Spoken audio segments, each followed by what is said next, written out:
Magandang hapon mga kabay. So ito yung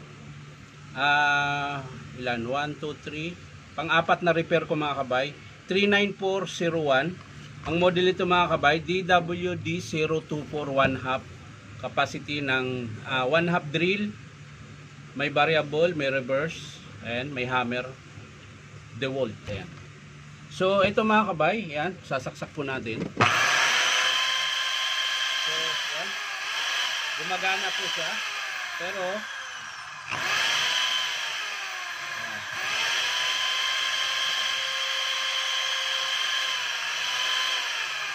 ayan, namamatay siya pag nagalaw to. Oh, wala na. Ayan. So may putol po siya sa kanyang cord. Ayan.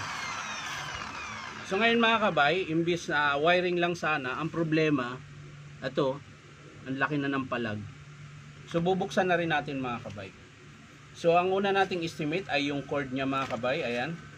Mapapansin nyo po, dugtong-dugtong na. So papalitan ko na po yan. Kapag in-approve ng customer mga kabay, papalitan natin ng bago. Ayan. Pero kailangan natin buksan para masilip natin yung carbon kung mahaba pa. Ayan. So bubuksan natin siya mga kabay.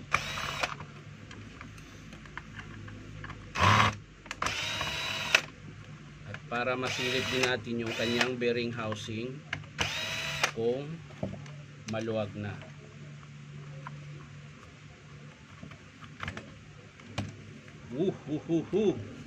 So yan mga kabay, kung makikita nyo, okay pa naman po, maayos pa po yung field coil nya.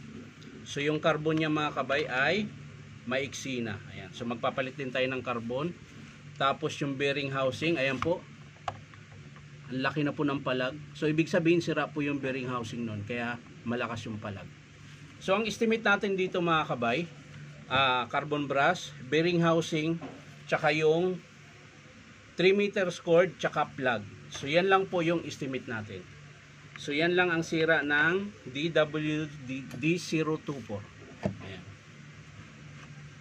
So sa mga gustong mapanood yung iba kong video mga kabay, yung sa reels, may iksi lang po yun, puro putol po yun. So kung gusto niyo pong mapanood yun, bisitahin niyo po yung aking YouTube account na Iling Kabay. So nandun po lahat yung full video nung lahat po ng aking nire-repair. So doon niyo po mapapanood. So please, baka pwedeng bisitahin niyo po para mapanood niyo po yung full video ng mga nire-repair. So dito po sa reels, maiksi lang po, hindi po siya buo. So yung iba buo naman, katulad nito, kasi saglit ko lang po siya na estimate. So yun lang po ang estimate ko mga kabay. Ulitin ko, carbon brass, bearing housing, tsaka yung 3 meters cord, tsaka plug. So yan lang mga kabay, maraming salamat sa panunood at palike and share na rin po. Bye bye.